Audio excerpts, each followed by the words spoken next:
Recording in progress.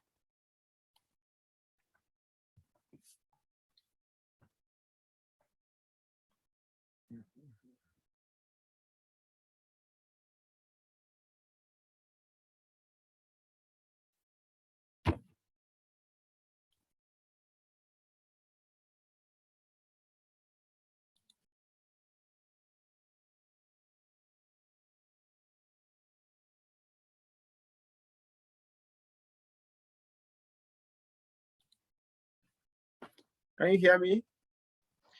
Yeah, I can hear you. How you doing, Professor? Fine, how are you? I'm good. I'm good. So this is what we have this week, week 12. Where we'll be at 11. And of course, I have the lecture 10 PowerPoint available for you in the files or in module section. Then for the assignment, we have the discussion question, then test 8. Test 8, it will be available once, as soon as it is. Then there's a survey, ACBSP survey. Please, it will take you only 3 to 5 minutes to complete. Please try and complete it today. If it is possible for you to do it today, that would be excellent. And then we can begin our lecture for today. Our focus will be on the team concept. Well, as you already know, many tasks at our work are done by teams or committees or task force. They can give you different names, but the general name for all of them is the team. So, so what is the team anyway? Based on what we have here, a team simply means an organized function. Organized, it is a group of people organized to function. Well, number of people organized to function as a group. That's one way to explain it. People who are organized to function as a group, of course, cooperatively. So a team has a common commitment and purpose, and they also have specific performance goals, complementary skills, commitment to how the work they are assigned should be done, and the mutual accountability. Now, according to some sociologists, notable among them, we have Max Weber, Emil Durkheim, and George Simmel. These three sociologists, they explain to us the role of groups in human experience. You can say that we are not, as a human being, we are not an island. We need each other to survive. Even at the workplace, we function as a group. So it's a human nature. So now, whether it is due to the time, this current era of that we call the information age, and even prior to that, the pre-industrial or pre-literate age, we need people, we need groups to satisfy most of our needs. For example, the need to procreate, to do things like childbearing and even intimacy. We need a group for that make it possible to work without any fear of intimidation or oppression. So for that need for intimacy and for that need for childbearing or procreation, we now make use of marriage and family. So that we can, satisfy that need for childbearing, that need for intimacy, that need to procreate. Now, of course, as human beings, we believe in something that is providence, supernatural. To satisfy that need to understand the supernatural, providence, superhuman being, whatever it's called, we created religious sects and religious institutions. I mean, the list can go on and on. It's, like I say, it's that group or team. Now, we also need to protect ourselves to live in a society where our rights, our freedom of movement, our movement, etc., are also protected. For that need, to satisfy that need, we also, the need for social order and organization, we form governments. So government have a form of a social contract to protect you and enable you to satisfy that need for social order and organization. Now,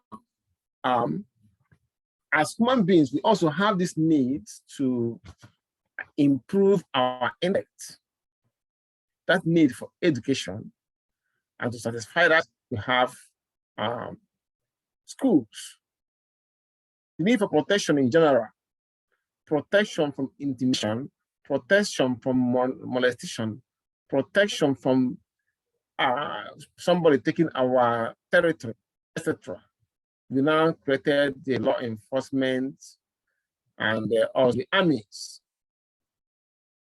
Then for our economic, which is a very, very important, the first type of needs, we need food, shelter, and clothing. So food, shelter, and clothing can be put under the category of economic needs. So for that need, work groups, and we form organizations. All this, like I said, the list is endless. And within each of these groups, you see that we have teams, people working together. They can give them a certain name, but the bottom line is that it consists of a group of people who are organized to function cooperatively, and they are committed to achieve some type of goal.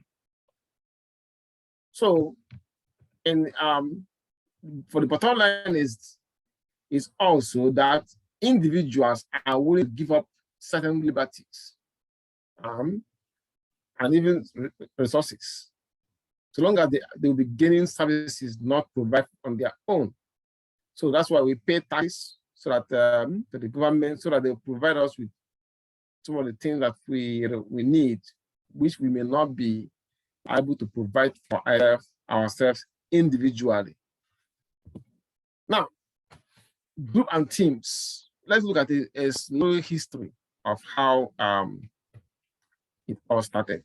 Now, like I said, even in the pre-literate societies, as a matter of fact, that's when we started having groups. Because in those days, to travel a short distance from your village, you need to move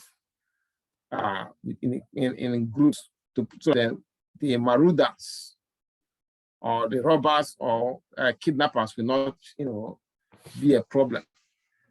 So, but now these days you can travel without this stuff, because now the society has become more modernized. So anywhere you go, any country, you have law enforcement, you have government. But in those days, it was except maybe in village that your village corporate can travel freely, but to travel long distance, they have to move in groups.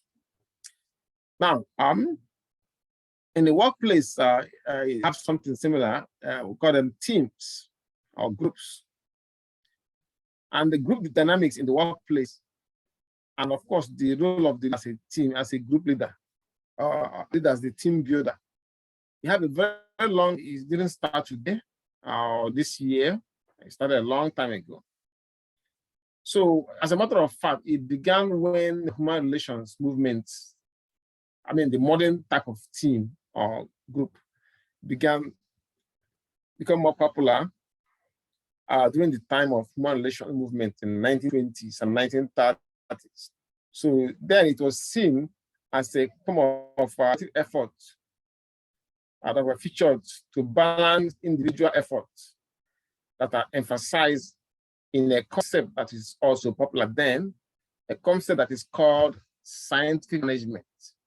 Now, this concept was developed by a business writer, or we call his name, I think his name is Taylor. Let me see if I can pull it up here for you. Taylor, a minute. It's not, it's called Frederick Taylor.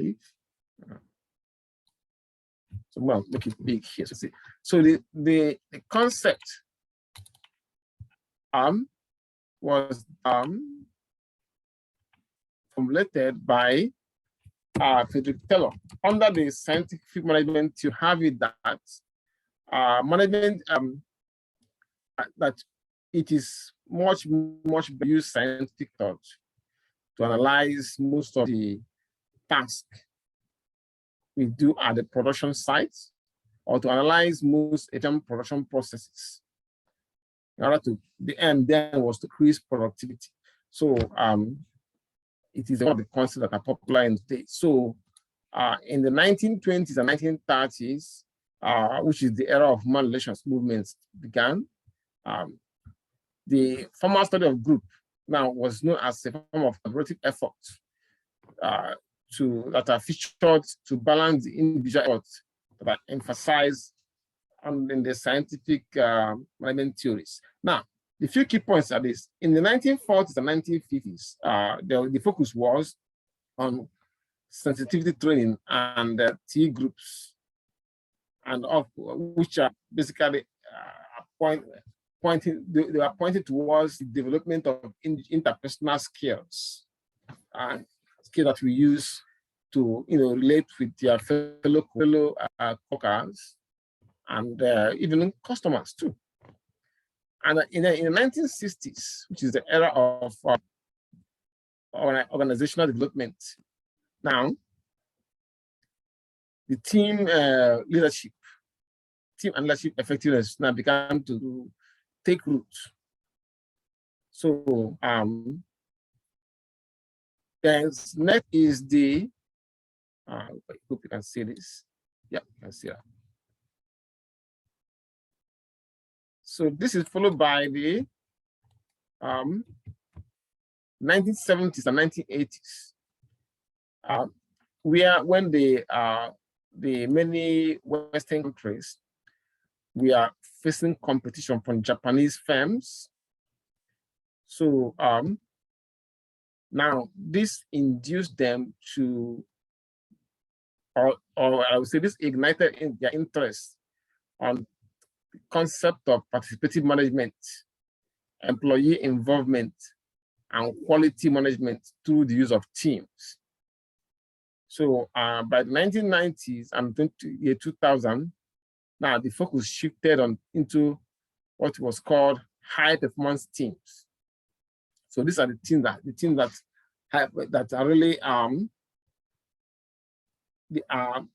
they achieve significant success because they are focused. They are highly focused on their goal and they achieve superior business results. We call them a high performance team. We still have them today because a lot of things that are done at the workplace. So some of them are done by teams. We have team leader. Can be called it, like I said earlier, they may call them committee. In the bottom line is that they are a group of people work collaboratively to achieve a common purpose. So the high performance teams, they design products, they serve customers, they improve quality with the goal of maintaining competitive advantage in the industry or in the economy. Now, currently, we still use them. Majority of the organizations in America here make use of teams. And in many companies, more than 3/4, that is more than 75% of the employees' day is spent communicating with other coworkers. So a lot of leaders, not only in the United States, in other countries, they rely on teams to enable team and technology, two things, team and technology. There's a big reliance on technology these days since the outbreak of COVID-19, you know.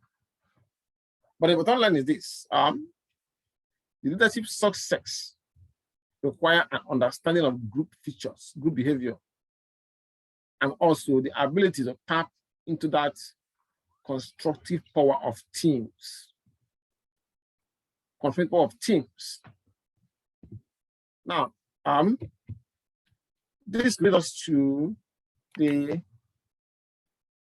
teamwork with a case study of Mayo Clinic. So I'm sure you must have heard of this clinic. Mayo Clinic is a non-profit organization that is based in the United States here.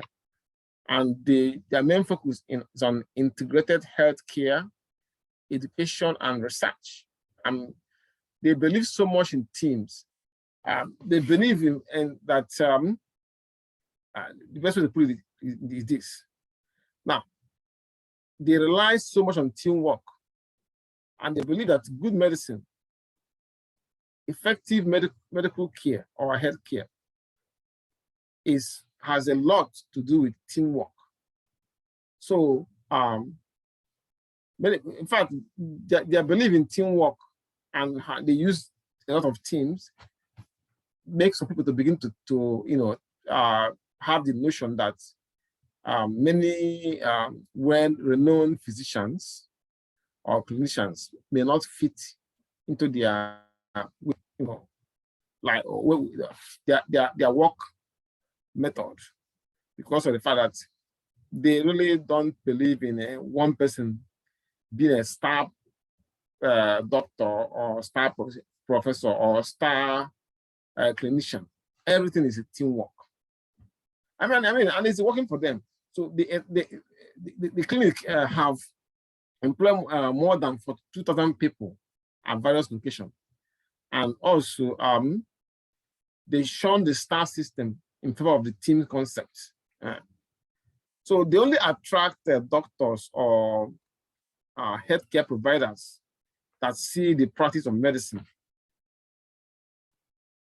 as something that can be best delivered when there is an integration of medical specialties functioning as a team. So they believe so much in the team concept. Typical of Mayo Clinic is their approach to treating patients. So, like I mentioned in the previous slide, the physicians work as a team. They assign a team that will have several, it depends on the kind of situation that the patient is having. Let's say that the patient is having a cancer, maybe lung cancer. You might assign a particular team of doctors to work on that patient. They have meetings, discuss the way forward, giving the kind of care they have already given to the patient. If the patient needed a surgery, they discuss. Of course, they're going to be a team leader, but every member of that team put in their contributions. So each of the team members are driven by the medical problem involved in that case. And also they look into the preference of the patients they are treating as well. All those things will be discussed within them as a team. Now, so what does this mean? It means that at Mayo, at Mayo Clinic, so diagnosing a complex problem means or proposing treatment and also selecting the patient for surgery can happen within 24 hours. They see you, they brought you in, they assign a team that handle your case, they have a meeting, they can do everything, this diagnosis, treatment, propose treatment, then of course, scheduling you for that can happen within 24 hours because it's a whole team working on you, not like individual doctors or individual, I forgot the name they call, doctors that treat cancer. I think they call them oncologists, I believe. It's a team. So it makes things move faster, you know. So, and the effect, of course, is that there's orderliness, order, and the function, and above all, vigor. They handle your case very, very quick and very, very efficiently. Now, while other medical institutions are cutting, Mayo is hiring more because, like I said, every problem they believe in have assigning an army of teams working on that situation.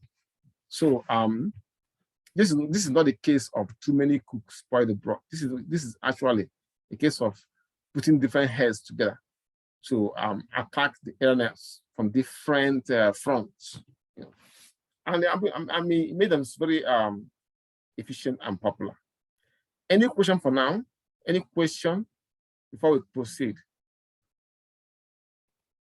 Can you hear me, class? Do you have any question? No questions. No. Good. Now, this brings us to the concept of excellent teams. Now, when it comes to teamwork, then we have that there are some elements that are considered very, very important. And that's one of those elements is the commitment to a common purpose. So when it comes to excellent teams, there are some features that are common among teams that we consider excellent teams. Of course, like I mentioned, they must have a clear motivating purpose and commitment to that purpose. Now, but in addition to that, you have to have a 12 other things. First one is clear vision. So every member of the group must understand and accept the vision. Where are we heading to? Are we moving from point A to point B? Or are we doing a flashback, going back from point B to point A? There has to be a clear mission that is understood by every member of the team. Then informal atmosphere. Yeah, in this case, there's a kind of cordial relationship between members of the team and also the team leader. So it's almost like it's an informal group. Every member of the group of the team are comfortable and relaxed, and the atmosphere of that team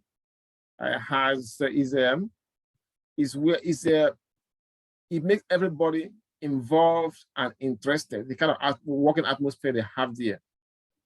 There's no sign of boredom. And if you have a team that is this kind of informality, especially where, let me put it this way, it makes members of the team feel wanted. It made them to feel celebrated. And you know, naturally, people like to go where they are celebrated instead of going to where they are tolerated, you know. And then lots of discussion. Yep, they discuss about the way forward or the problem that they are put together to solve, and everyone is encouraged to participate in all the discussions. Now, active listening is the fourth feature. So the member listen to each other from the lowest rank in the team to the team leader. Every idea is given a hearing, regardless of who brought up the idea. Now, the fifth one is trust and openness. So members of that team are not afraid to suggest new and different ideas. And when they brought such ideas, everybody feel free to look into them and express their own counter idea or idea that supports that idea as well. Now, another one is disagreement is key. Yes, some members of the team can disagree, but in a very constructive way. I disagree with you, but here are the reasons where I disagree with you. Let us look into this. So disagreement is a human nature. We disagree. We can disagree with our parents. We can disagree with our siblings. Now, these are broad relations. If you can disagree with people like that, how much more somebody you don't even have any kind of blood relationship with? Yes, there's going to be a disagreement, but let the disagreement be something that is creative, constructive. And the team leader should not try or attempt to suppress or override any form of disagreement. Yeah, of course, you can manage it if it is, something that is not constructive or creative. You can try to tone things down, but if it's creative, let's talk about it. That's what they say it in politics in those days. Say, let's disagree to agree. Yeah. Now, we have criticism. This is the seventh feature. Criticism is issued oriented, never personal. Yeah, you can criticize a member of the group. You can criticize the group leader, but don't make that criticism personal. Every kind of criticism or critique should be oriented towards the problem at hand or towards accomplishing the mission that made that group or team to be constituted. So every form of personal criticism should be out of the whole discussion. So remember, this is for high call it excellent teams. It's very hard to see a team that is excellent, but at least we have to close to it. Now, the eighth one is consensus is the norm. So decision is reached by consensus, in which it is clear and that everyone is in general agreement. A good example, if you remember this, the jury duty, when they bring you out, then bring all the when you are called for duty, you came, the court will select those that will be members of the jury. Now, the prosecutor or state attorney, whoever is called, will come and present the case. The defendant lawyer will present their own. Then they will leave the jury to decide. Then the jury will go back to deliberate on that. That's a good example of a team. So there has to be consensus before if all the members of the jury did not say that the defendant is innocent or that is guilty, they have to be saying the same thing before the judge can now make sentence. So similar with the excellent team, they have to look at this problem that the company is having. They deliberate on it, then come to a conclusion. Okay, not every member may not agree. Every member of the team may not agree, but at a point you come to say, okay, let us take, if there are two evils, let's take the lesser evil. So at least they will agree, come to agreement in certain particular, to make a particular type of decision. So that will be a consensus decision.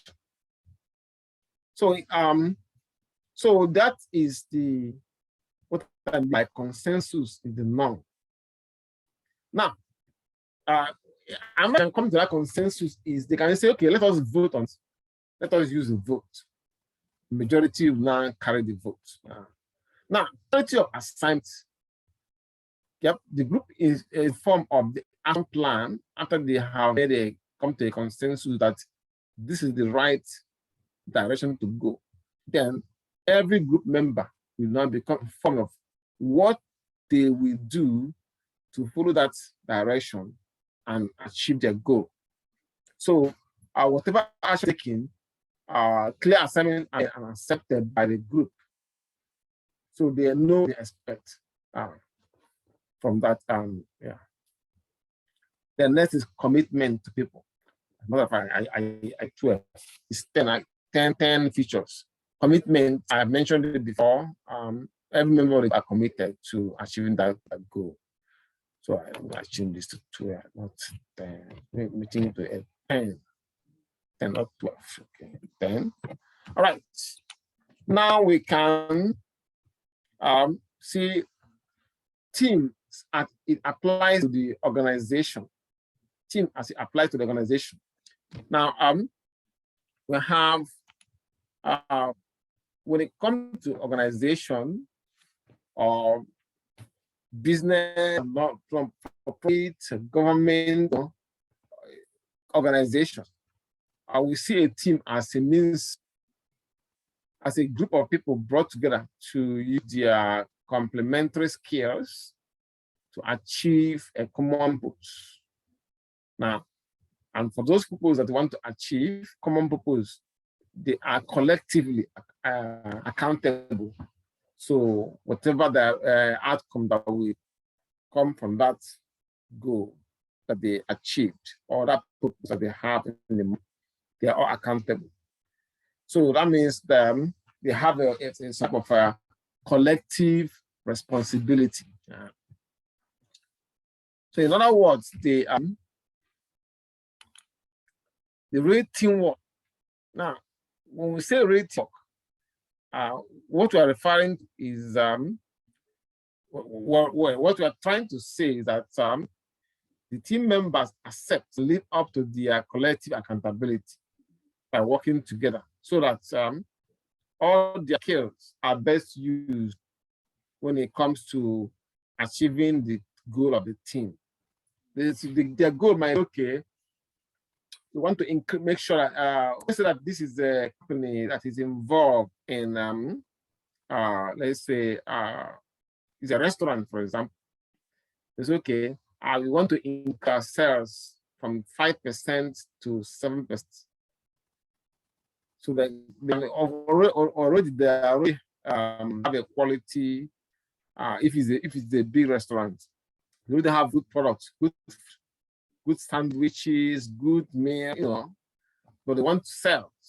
They can say, okay, this is the sales team who will now organize the kind of advertisement to make or sales promotion to make.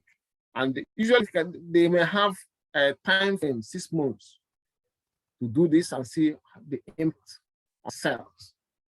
So when they start on that, they are committed to that, and they live up to the collective accountability that if they don't achieve this sales volume by so and so time, they might be questioned, or they have to go back at the drawing table and change what they need to change, and then continue to see if the sales can go up, whatever it is.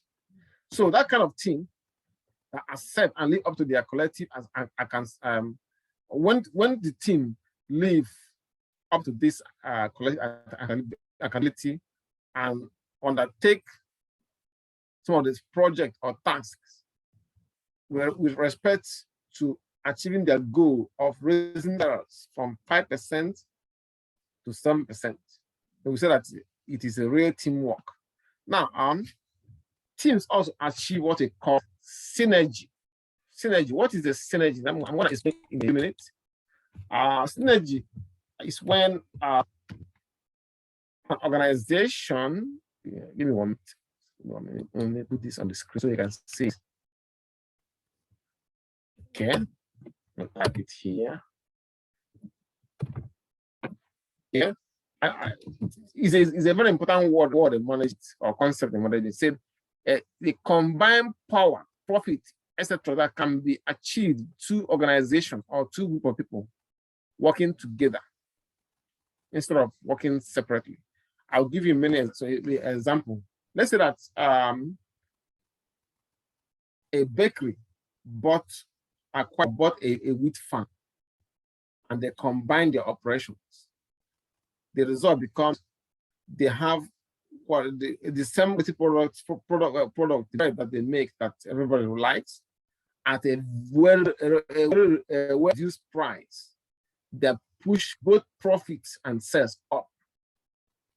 So if you can see, when they work separately, the wheat farm is working separately and the bakery is working separately. They must achieve this outcome. But when they are combined, it might bring down the price of bread so low, even though the quantity still remains the same, that the profit might be double. And I'll give you another example of energy. This one is natural. We know about oxygen that we breathe and hydrogen. Now, separately, hydrogen is almost like is useless to us. But when oxygen combines with hydrogen to form water is a very important resource to every human, every living thing. So two of them combine together to form water. See the synergy. Now, what are you use water for? To eat, wash, do all kind of everything based on water. But if oxygen exists separate and hydrogen exists separate, we won't have water. That can't survive because you can breathe in oxygen. How about drinking water? How about other things that we do with water? Do that. So I'll give you an example of synergy. This kind of thing can happen to a company that when they combine their operations, and the result can be magnified significantly. So now team can lead to that kind of outcome. Team that achieves synergy bring out the best in their members. In respect to the performance, creativity, and enthusiasm.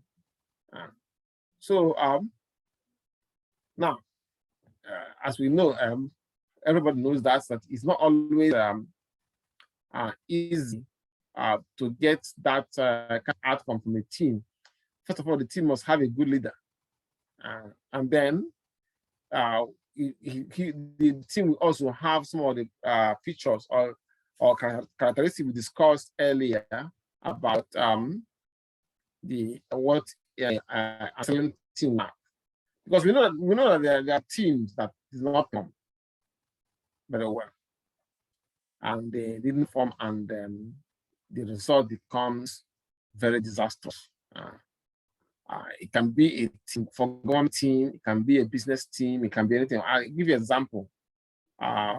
You are aware of the war between Russia and Ukraine.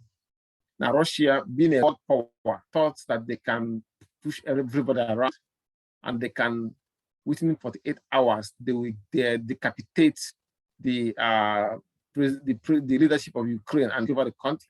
That was what the team of advisors were giving that animal to Putin. He believed in that, and then built a country for not even a single provocation.